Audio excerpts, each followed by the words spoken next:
सुस्वागतम, स्वागत है आपका आपके YouTube channel exploring language with Rakesh में।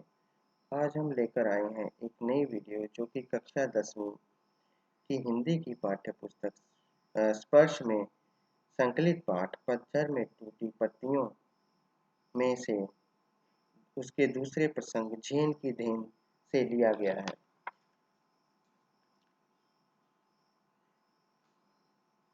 प्रस्तुत पाठ के लेखक हैं श्री रविंद्र केलेकर जी, जिनका जन्म 7 मार्च 1925 को कोंकण में हुआ था। प्रस्तुत पाठ के माध्यम से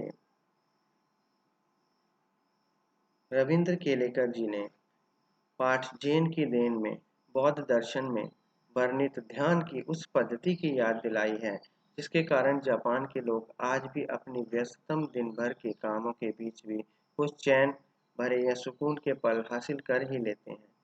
लेखक ने जब अपने जापानी मित्र से वहाँ की सबसे खतरनाक बीमारी के बारे में पूछा तो उसने कहा कि जापान के लोगों को सबसे अधिक मानसिक बीमारी का शिकार होना पड़ता है।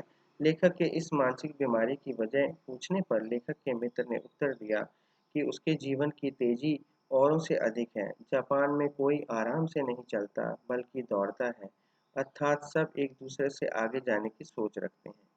कोई भी व्यक्ति आराम से बात नहीं करता, वे लोग केवल काम की ही बात करते हैं। जापान के लोग अमेरिका से प्रतियोगिता में लग गए, जिसके कारण वे 1 महीने में पूरा होने वाला काम 1 दिन में ही खत्म करने की कोशिश करने लगे। यही कारण है कि जापान के लोग मानसिक बीमारी से पीड़ित हो गए। लेखक कहते हैं कि एक शाम को उनका जापानी दोस्त उन्हें चा नो यू अर्थात जापान के चाय पीने की एक विशेष आयोजन में ले गया।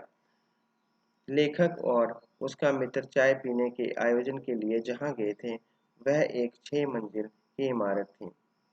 उसकी छत पर एक सरकने वाली दीवार थी जिस पर चित्रकारी की गई थी और पत्तों की एक कुटिया बनी हुई थी जिसे पर्णकुटी कहा जाता है, जिसमें जमीन पर चटाई बिछी हुई थी। उसके बाहर बेडौल सा मिट्टी का एक पानी भरा हुआ बर्तन था। लेखक और उसके मित्र ने उस पानी से हाथ पांव धोकर अंदर प्रवेश किया। अंदर चाय देने वाला एक व्यक्ति था जिसे चाजीन कहा जाता है। उन्हें देखकर वह खड़ा हो गया। कमर झुकाकर उसने उन्हें प्रणाम किया और बैठने की जगह दिखाई। अंगीठी को जलाया और उस पर चाय बनाने वाला बर्तन रख दिया। वह सब साथ वाले कमरे में गए और कुछ बर्तन लेकर आया, फिर तौलिए से बर्तन साफ किए। ये सारा काम उस व्यक्ति ने बड़े ही सलीके से पूर्ण किया और उसकी हर एक मुद्रा या काम करने के ढंग से लगता था कि जैसे जय जयवंती नाम के राग की धुन गूंज रही हो। उस जगह का वातावरण इतना अधिक शांत था कि चाय बनाने वाले बर्तन में उबलते हुए पानी की आवाज तक सुनाई दे रही थी। लेखक कहते हैं कि चाय बनाने वाले ने चाय तैयार की और फिर उन प्यालों को लेखक और उसके मित्रों के सामने रख दिया। जापान में इस चाय समारोह की सबसे खास बात शांति होती है, इसलिए वहाँ 3 से ज़्यादा व्यक्तियों को नहीं बुलाया जाता। वे करीब 1.5 घंटे तक प्यालों से चाय को धीरे-धीरे पीते रहे।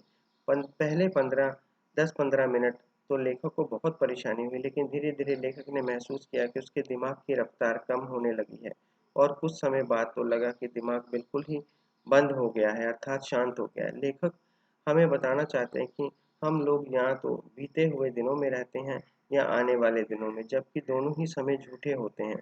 जो समय अभी चल रहा है वही सच है और ये समय कभी ना खत्म होने वाला और बहुत अधिक फैला हुआ है।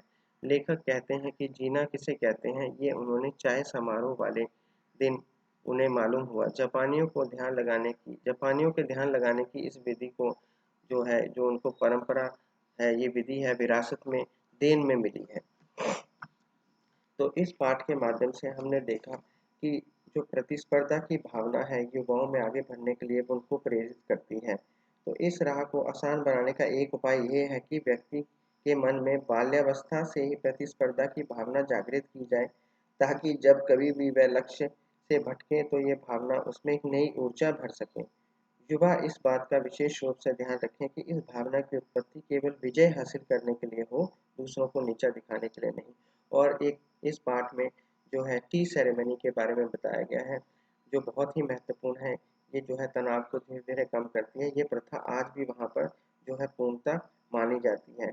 और इस पाठ में जो है समय, वक़्त की जो महत्ता है उसके बारे में बताया गया है कि जो वर्तमान काल है वही सत्य है, जो भूतकाल और भविष्य काल है वो दोनों मिथ्या काल है, क्योंकि जो काल हमारे सामने है वही सच है। मुझे उम्मीद है आपको ये वीडियो पसंद आई होगी। पाठ को भली-भांति समझने हेतु इसका 1-2 बार अवलोकन करें, तो आपके मानस पटल पर ये पूर्णतः अंकित हो जाएगा। तो मिलते हैं नए पाठ में नई वीडियो के साथ, तब तक के लिए धन्यवाद।